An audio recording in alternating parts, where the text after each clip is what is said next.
जय हिंद। अभी हम डिस्कस कर रहे हैं जो लेक्चर 2 का आपको होमवर्क दिया था, वो होमवर्क डिस्कस कर रहे हैं। आपको एक्सरसाइज 1 के अंदर सेक्शन ए कंप्लीट दिया था, तो उसको हम सभी सवाल उसके हम डिस्कस कर लेते हैं।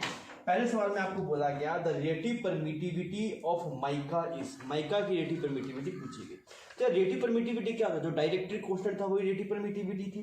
तो रिलेटिव परमिटिविटी एयर की जो मैंने आपको दिखाई थी वो होती है 1 और कंडक्टर की होती है इन्फिनिटी, और बाकी सब मटेरियल की 1 और इन्फिनिटी के बीच में होती है। आप याद नहीं करते माइका कितनी होगी, पर आप इतना बता सकते हैं कि माइका की 1 से बड़ी होगी, इन्फिनिटी से कम होगी आपके पास। तो क्या आंसर हो जाएगा इसका? ऑप्शन 3 इसका सही हो जाएगा। फिर आपसे A2 प्रॉब्लम जो है उसमें क्या बोला गया? देखिए सवाल सही ढंग से पढ़ना है। जो भी हम सीधी मिस्टेक करते हैं सवाल पढ़ने में करते हैं। सवाल आप ढंग से पढ़िए तो सीधी मिस्टेक होने चांसेस बहुत ही कम होंगे। तो हम A2 सवाल करते हैं। A2 में आपको क्या बोल रहा है? A2 में बोल रहा है कि two identical metallic sphere are charge with 10 and -20 unit of charge. एक पे चार्ज कितना है आपके पास? 10 और एक पे कितना है आपके पास? -20 कूलम। ठीक है, यूनिट लिखा है तो कूलम बोल देते हैं।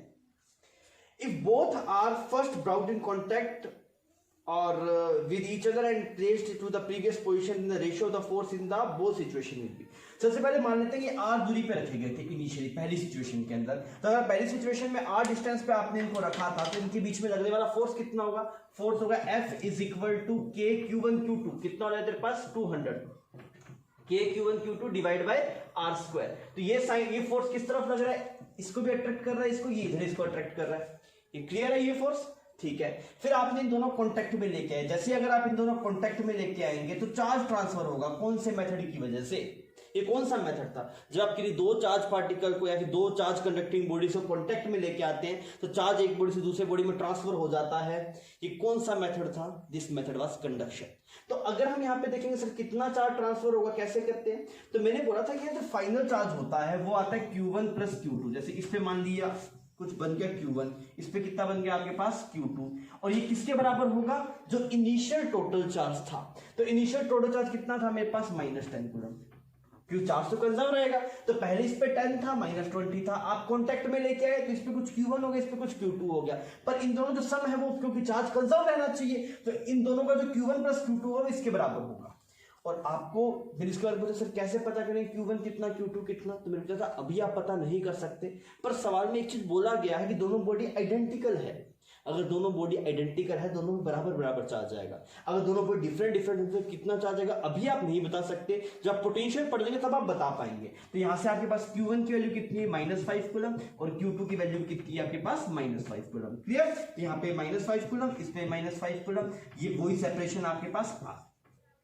अब आप ये बताइए, ये दोनों आपस में अट्रैक्ट करेंगे, रिपेल करेंगे, क्या होगा? सेम चार्ज है आपके पास तो क्या करेगा? ये रिपेल करेगा। इधर इस पे फोर्स लगा रहा है, इधर इस पे फोर्स लगा रहा है। अब की बार जो फोर्स आ रहा है F, वो कितना आ रहा है? F is equal to K Q1 Q2 कितना आ रहा है? 25 divide by r square. Clear? तो रेशो कितना आ गया आपके पास? रेशो अगर आप देख रहे हैं आपसे क्या पूछा गया? The ratio of force in the two situations will be. तो इसमें फोर्स कितना है आपके पास? K 200 r square ratio K 25 r square. ये साफ हो गया आपके पास। तो कितना आ गया? 8:1 आ रहा है आपके पास। क्लियर? अब यार इसको माइनस, ऑप्शंस में अगर आप देखें तो 8:1 कोई नहीं है आपके पास, पर एक माइनस लगा के लिखा हुआ है। माइनस का क्या रीजन आप समझ पा रहे हैं? बिकॉज एक में क्या कर रहा है आपके पास? ये अट्रैक्ट कर रहा है, एक में क्या कर रहा है? रिपेल कर रहा है। तो फोर्स की डायरेक्शन बदल गई, फोर्स की डायरेक्शन बदल गई। फोर्स एक वेक्टर क्वांटिटी है, इस वजह से वो एक में उसने माइनस लिखा और एक को प्लस लिखा है। क्लियर? तो ये सवाल सिंपल था। अब हम आइए चलते हैं अपने अगले सवाल पे। आपसे क्या बोल रहा है कि two equal and like charges are kept at 5 centimetre. तो मैंने मान लिया दो चार्जेस हैं, इक्वल मैग्नीट्यूड है, एक जैसे हैं Q Q। ठीक है, और इनको आपने कितनी दूरी पे रखा है? यहाँ पे 5 सेंटीमीटर डिस्टेंस पे रखा है आपने इनको, 5 सेंटीमीटर की डिस्टेंस पे रखा है। क्लियर? एक्सपीरियंस है रिपल्सिव फोर्स। ये जहां पे जो फोर्स अगर है, फोर्स कितना आपके पास? फोर्स है 0.144 न्यूटन। तो आपको चार्ज का मैग्नीट्यूड पूछा है माइक्रोकूलम में। सिंपल सवाल है, इसमें कोई दिक्कत ही नहीं। कुछ नहीं बोला तो हम मानते हैं मीडियम एयर है आपके पास। तो मैंने बोला F is equal to K Q1 Q2 Q square बन जाएगा डिवाइड बाय r स्क्वायर, तो 25 सेंटीमीटर स्क्वायर। क्लियर? और ये किसके बराबर आपको? 0.144 न्यूटन। अब सब ऐसे यूनिट में हम कन्वर्ट कर लेते हैं। K की वैल्यू कितनी? 9 इंटू में 10⁻⁹। ये Q स्क्वायर हो गया आपके पास। ये 25 सेंटीमीटर को मीटर में कन्वर्ट कर लेते हैं तो ऊपर क्या बनेगा? 10⁻⁴। इतना सही है? ठीक, ये कितना बनेगा? 0.144, और ठीक है इतना अब हम देखते हैं कि इसकी वैल्यू कैसे निकालें हम।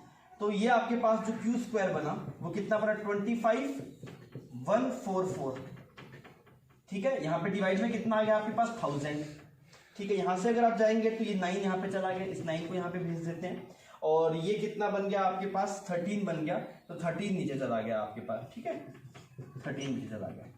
अब टोटल अगर आप देख रहे होंगे तो कितनी पावर बन रही है 13, और इसको पहले आप क्यू का अंडर रूट पे लगा देते हैं, इसको क्यू स्क्वायर हटाएंगे रूट बन जाएगा ना यहाँ पे, तो ये कितना बनेगा 5, ये कितना बनेगा 12 और ये कितना बनेगा आपके पास 3 और यहाँ पे कितना बन गया 15 root 15, this is under root 15 आ रहा है ना आपके पास, सॉरी रूट 16, तो रूट 16 आ गया यहाँ पे, तो रूट 16 का करेंगे तो रूट 8 बन जाएगा यहाँ पे तेरे पास।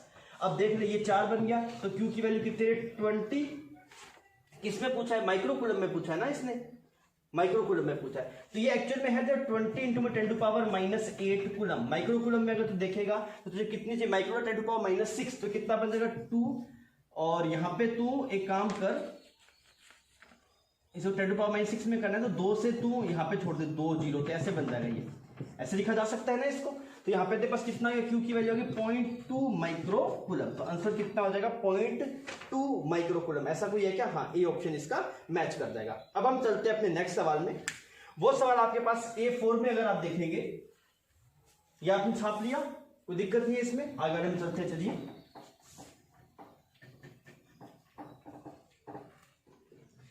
तो बच्चों अगर आप A4 देखेंगे तो A4 में क्या बोल रहा है कि 2 चार्जेस, एक है +1 माइक्रोकूलम, एक है +5 माइक्रोकूलम, बना लेते हैं। यहाँ पे +1 माइक्रोकूलम, एक यहाँ पे कितना +5 माइक्रोकूलम। कितने सेपरेशन पे रखा आपने? 4 सेंटीमीटर के सेपरेशन पे रख दिया, बहुत बढ़िया। The ratio of force experienced by the both charge on each other. यार ये इस पे कितना फोर्स लगा रहा होगा? F, तो दोस्त ये भी इस पे कितना लगा रहा होगा? F पे तो लगा रहा होगा, सही बात है ना। कि अगर इसने इस पे F लगा तो ये भी तो F ही लगाएगा। मैग्नीट्यूड निकाल दो, बराबर है K3 × 2/r²। तो अगर आप इन दोनों का रेशियो देखेंगे फोर्स का, तो वो रेशियो कितना है 1:1 आ जाएगा। तो कौन सा ऑप्शन मैच कर जाएगा? ऑप्शन 1 मैच कर जाएगा। फिर हम बात करते हैं A5 की। A5 क्या था? A negative charge is placed at some point on the line joining of 2 positive Q charge at rest. लिख देते हैं, यहाँ पे Q चार्ज था, यहाँ पे Q चार्ज था। ये दोनों कहां पे थे? आपके पास रेस्ट पे थे, इनको रेस्ट पे रख दिया। इस लाइन ज्वाइनिंग पे आपने कोई नेगेटिव चार्ज को रखा। क्या नेगेटिव चार्ज को अगर आप यहां पे रखेंगे, देखिए अगर नेगेटिव चार्ज को यहां पे रखेंगे तो ये इधर खींचेगा और ये भी इधर खींचेगा, क्लियर। और अगर आप इसको यहां पे रखेंगे नेगेटिव चार्ज को, तो ये भी इधर खींचेगा, ये भी इधर खींचेगा। और अगर बीच में रखेंगे तो हो सकता है कहां पे रखा है उस पोजीशन पे डिपेंड करता है। अगर आप बिल्कुल मिड पे रखेंगे, इन दोनों बिल्कुल मिड पे रखेंगे, तो ये जितने फोर्स से खींचेगा उतने से ये खींचेगा, तो F नेट 0 हो जाएगा।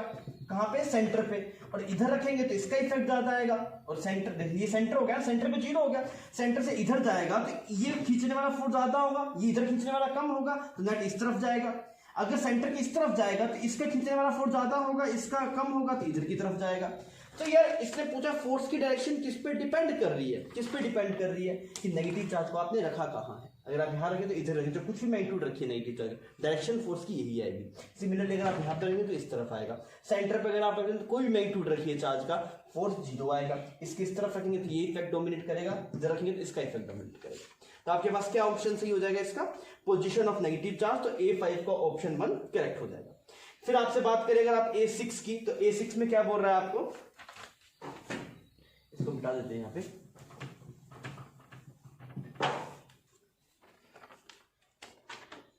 हम कह रहे हैं प्रॉब्लम नंबर A6।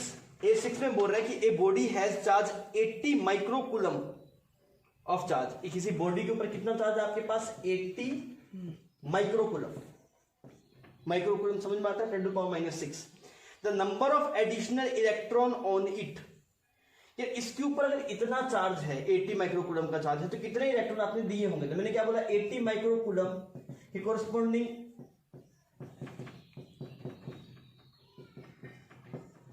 इतने नंबर ऑफ इलेक्ट्रॉन देंगे तब जाके, क्योंकि एक एटम का चार्ज ये है, तो कितने इलेक्ट्रॉन है ताकि इतना चार्ज हो जाए? तो ये वाली वैल्यू आएगी n की, तो n की वैल्यू आप निकाल लीजिए। तो कितना है? 80 डिवाइड बाय 1.6, या 10⁻⁻⁶ माइक्रो की वैल्यू, यहाँ पे 10⁻⁻⁹। अगर आप ये सोल्व करेंगे तो एक 0 को यहाँ पे भेज दीजिए, हटा के यहाँ पे, तो ये ऊपर तो बन गया 50 इसका, और ये वाली टर्म कितनी बनेगी आपके पास? 10 टू द पावर 13। तो ऐसा कुछ एक्सप्रेशन आ रहा है। तो क्या ऑप्शन मैच कर जाएगा आपके पास? दिस विल बी 5, सॉरी ये पॉजिटिव आएगा, तो ये ऊपर जाएगा पॉजिटिव आएगा। तो क्या मैच कर जाएगा? आंसर है 5 इंटू में 10 टू द पावर 14। इतने इलेक्ट्रॉन रिक्वायर्ड है अगर आपको इस पे इतना चार्ज चाहिए। ये अगर नेगेटिव चार्ज है, अगर पॉजिटिव चार्ज होता है दोस्तों इससे इतने इलेक्ट्रॉन निकालने पड़ते। क्लियर? A6। 7 आपसे बोला coulomb's law for the force between the electric charge must closely resemble with. तो यार ये किससे रिजेंबल करता है? Electrostatic force K Q1 Q2 by R square होता है। ऐसा कौन सा फोर्स है जो GM1 M2 bye R square? तो किससे मैच करता है आपके पास? लॉ ऑफ ग्रेविटेशन से। तो कौन सा ऑप्शन मैच कर गया? इसका ऑप्शन 2। अब हम नेक्स्ट चलते हैं A8 के अंदर। तो A8 में आपसे क्या बोल रहा है? ए charge Q1 exert a force, इसको मिटा लेते हैं फिर हम A8 पे चलते हैं। ये सिंपल सवाल थे, आपने नोट से ढंग से पढ़े होंगे तो ऑब्वियसली आपसे सवाल हो जाएंगे। हम बढ़ते हैं A8 पे।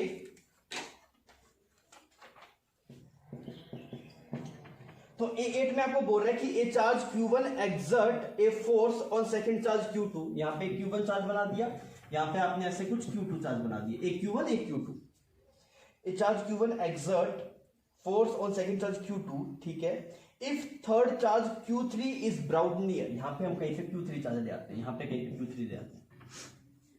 The force on Q1, language पढ़ना सही ढंग से, the force on Q1 exerted, the force of Q1 के द्वारा Q2 पे लगने वाले फोर्स पे क्या फर्क पड़ेगा? ये नेट फोर्स देख, अगर ये Q3 नहीं था तो Q1 इस Q2 पे कुछ फोर्स लगा रहा था।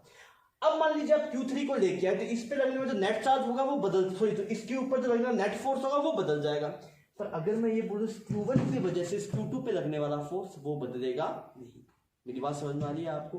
बिकॉज ये तो उतने फोर्स से, जितना फोर्स है उतने लगा रहा होगा। ये Q3 को इधर नया फोर्स लगा रहा होगा, तो ये क्या फोर्स ऑन 2 ड्यू टू 1, ये क्या फोर्स ऑन 2 ड्यू टू 3। तो ये वाली वैल्यू तो सेम ही रहेगी ना इसकी वजह से। अगर ये चार्ज को लेके आएंगे तब भी वो वैल्यू बदलेगी नहीं। तो क्या ऑप्शन मैच कर जाएगा इसका? Will remain unchanged. आइए अब हम A9 करते हैं। A9 आपके वेक्टर फॉर्म वाला सवाल है। ऐसे हमने 2 सवाल नोट्स के अंदर किए थे। इसे प्रोसीड करते हैं। इसने बोला कि चार्ज पार्टिकल है Q1, यहाँ पे Q1 चार्ज पार्टिकल है, ये x एक्सिस बना दी, ये y एक्सिस बना दी। ऐसे कोऑर्डिनेट्स क्या हैं? x में 2, y में -1, कुछ यहाँ पे होगा ना ऐसे। तो 2, -1, -3, मतलब z में है ये, पर मैं z को शो नहीं कर पा रहा हूँ, इस वजह से मैंने एक पोजीशन लिखी है ना। ऐसा नहीं है कि एक्स वाई प्लेन में है, z में है, पर वैसे ही कोई शो किया है। यहाँ पे जो चार्ज है उसका नाम क्या है आपके पास? Q1। फाइन। यहाँ पे एक और चार्ज है आपके पास, इसका नाम क्या है आपके पास? Q2। इसको कहाँ पे रखा गया? 0,0,0 पे। आपसे क्या बोला गया था? Electrostatic force on another charge Q2 at, मतलब इस चार्ज की वजह से यहाँ पे लगने वाला फोर्स कितना होगा ये पूछा गया। कैसे प्रोसीड करते हैं आपको याद है? जो फोर्स का फॉर्मूला होता है, जो कूलम्ब्स लॉ का फॉर्मूला है वो ये K Q1 Q2 divide by R square R cap.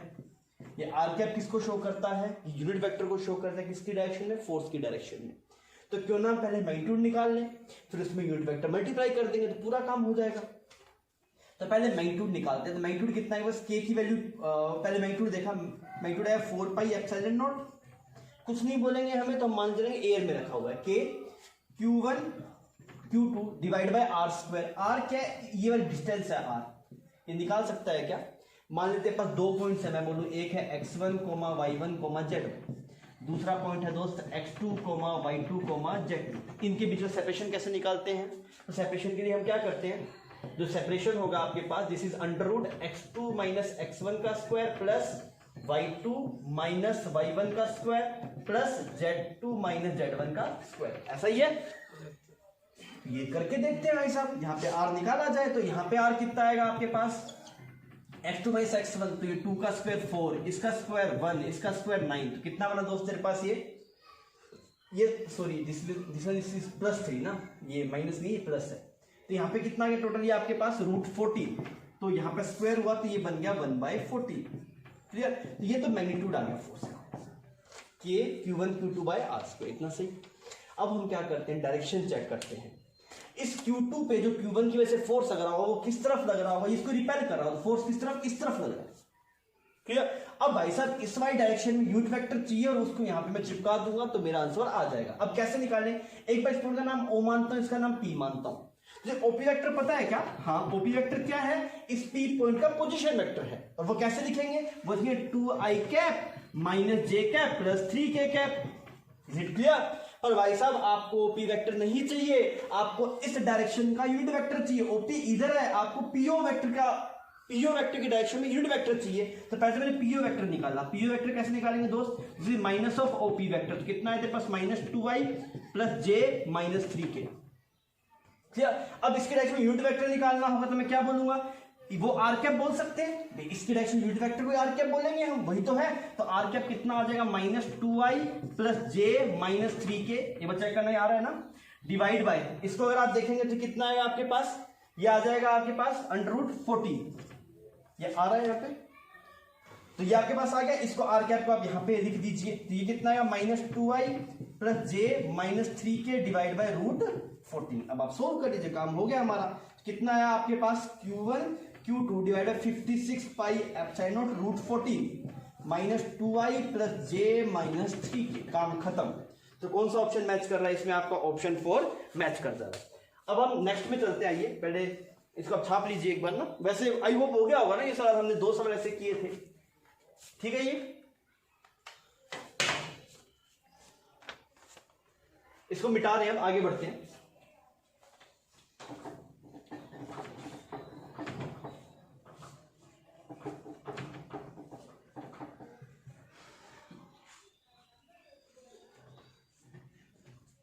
A10 पे चलते हैं।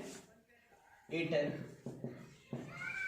तो आपको बोला गया 3 charges plus Q plus 4Q plus फिर Q और एक Q को स्टेट टाइम पे रखा गया और कोऑर्डिनेट्स भी गिवन है। तो ठीक है, सबसे पहले वाले को ये ओरिजिन मान लिया ऐसे। पहले वाले को कहां पे रख दिया? 0 पे। कितना चार्ज? प्लस 4Q रख दिया। थोड़ा साफ बनाते हैं इसको, प्लस 4Q, इसे प्लस 4Q ओरिजिन पे। फिर दूसरे चार्ज को आपने Q को रखा यहाँ पे, Q को रख दिया। कहां पे रखा आपने? L/2 पे। अच्छा, एक और चार्ज है उसका नाम कुछ Q है, इसको कहां पे रखा? L पे। ठीक है जी, ये डिस्टेंस L/2, डिस्टेंस L। क्या पूछ रहा है? What should be the value of Q? इस Q की वैल्यू क्या होनी चाहिए to make net force on small q 0? भाई इस पे F नेट 0 करना है।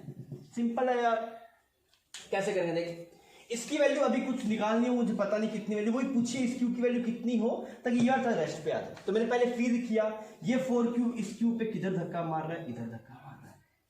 तो भाई साहब इस Q को इधर धक्का मारना पड़ेगा, इधर धक्का मारना पड़ेगा ताकि F नेट 0 हो जाए। किधर फोर्स लगाना पड़ेगा? इधर फोर्स लगाना पड़ेगा। मेरी बात समझ में आ रही है आपको?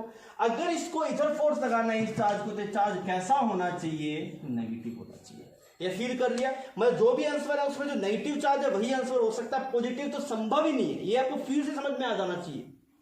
अब हम इस पे F नेट 0 कर देते हैं। तो अगर आप इस पे F नेट 0 करेंगे तो कितना फोर्स है? इसकी वजह से कितना आ रहा है? K Q1 Q2 divide bye R² L²। ये क्या है? इस चार्ज की वजह से यहां पे लगने वाला फोर्स। अगर आप इस चार्ज की वजह से यहां पे लगने वाला फोर्स देखें तो कितना है? K Q divide by L²/4। Is it clear? तो यहां पे K साफ हो लिया, इस Q से ये Q साफ हो गया आपके पास, और L² से L² साफ हो गया। तो आपके पास क्या एक्सप्रेशन बचा?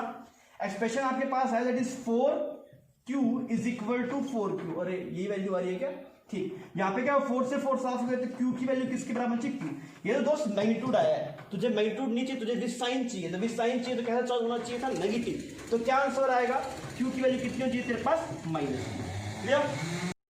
A11 आपके पास जो लास्ट सवाल है इसका, जो होमवर्क में दिया था, उससे बोला गया 2 point charges placed at A separation R in A air exert a force F on each other। 2 point charge placed at A distance, यहाँ पे एक चार्ज, यहाँ पे एक चार्ज, यहाँ पे। क्लियर? इनका सेपरेशन कुछ R है, तो ये एक दूसरे पे कुछ F फोर्स लगा रहे हैं। तो F की वैल्यू मैं निकाल सकता हूँ इजीली। F कितना है? K Q1 Q2 divide bye R²। K की बजाय अभी 4π लिखिए, अच्छा दिखेगा और आप मीडियम को जज कर पाएंगे यहाँ से ना। ठीक है, फिर क्या बोला गया? If the value of R at which they should experience 4F charge if they are placed in a medium of dielectric constant 60। अब सुना, सवाल बदल गया। ये बोला भाई साहब यही चार्ज को कोई नई डिस्टेंस पे रखो R पे, और डाइलेक्ट्रिक कांस्टेंट कितना है आपके पास? 16, और यहां पे जो फोर्स है वो भी कितना आना चाहिए? F। तो बताओ इस R की वैल्यू इस स्मॉल r के टर्म में कितनी होगी? सिंपल सवाल है, हम कर लेते हैं यार।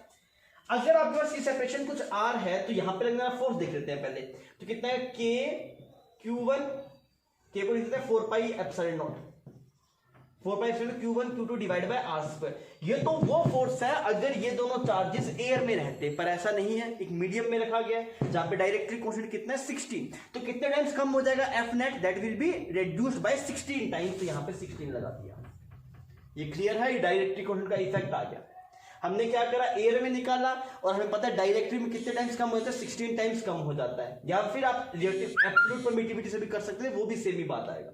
ये किसके बराबर होना चाहिए आपके पास, इसके बराबर। तो कितना है Q1 Q2 divide by 4 pi epsilon naught R square. 4 pi epsilon naught ने 4 पाई एप्सिलॉन को मार दिया, Q1 Q2 ये मार दिया। तो भाई साहब आपको आर स्क्वायर की वैल्यू निकालनी थी, मैंने क्या लिखा, R square 16 is equal to R square. ये सही है ना ये बात। तो आर की वैल्यू कितने थे, बस जो नया सेपरेशन होगा that will be R by 4। मतलब इन दोनों चार्जेस को इस डाइलेक्ट्रिक मीडियम में कितनी स्ट्रेंथ पे रखना पड़ेगा, आर बाय 4 पे रखना पड़ेगा ताकि ये फोर्सेस बराबर हो जाए। क्लियर। तो हमने ये लेक्चर 2 का होमवर्क डिस्कस कर लिया। इसके अलावा कुछ शॉर्ट एग्जांपल थे, शॉर्ट के सॉल्यूशन है आपके पास, तो आई होप आप उसे समझ लेंगे। फिर भी आपके पास में कोई दिक्कत आ रही है उसमें तो आप मुझे बताइए, तो कमेंट सेक्शन में बता दीजिए, या फिर आप मुझे व्हाट्सएप भी कर सकते हैं, मैं आपके वो डाउट्स ले लूंगा। Okay, thank you.